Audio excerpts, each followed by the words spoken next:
One good way of looking at croquet is to think of it as pool on a big area. It's the red and yellow ball against the blue and black ball. These targets are called various names in different countries. They're called hoops or wickets. People might think that's where the term sticky wicket comes from, but it's not quite true. Sticky wicket is a cricketing term.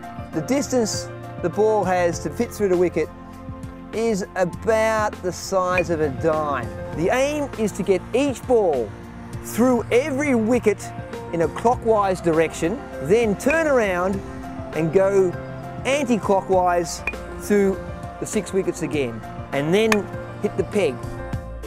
Croquet originated, they think, over in Normandy and went across to Ireland at the start. The shepherds played with what they called crochets, big long hooks that they used for putting the sheep back in order, I guess.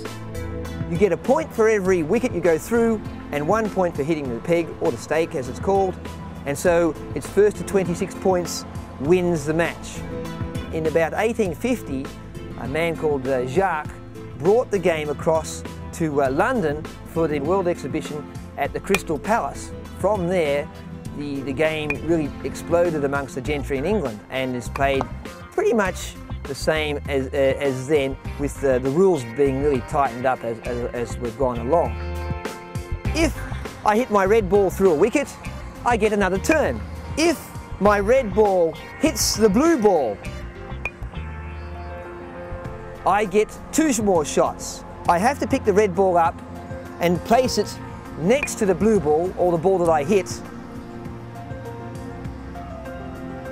And when I hit the red ball, the blue ball must move. So what I could do if I was close to the wicket, I could place my red ball next to the blue, tap that, make it through the wicket, and I've got another continuation shot.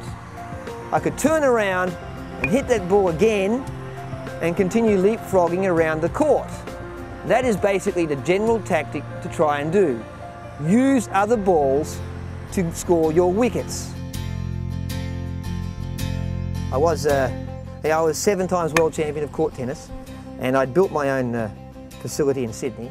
My wife and I came up here all the time from the late 80s onwards, and one day we were sitting in Sydney where I was working, and I saw an advertisement for the Westmoor Club, tennis professional, and I applied, and as luck would have it, I ended up getting it. My boss came up to me and said, "You see that court down there, Wayne? You're the croquet professional. Here's a ticket, go down and learn how to play down in West Palm Beach," which is what I did.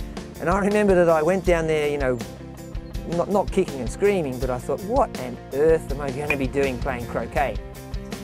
And pretty much from the very first time I hit the ball, I thought, this is just fantastic.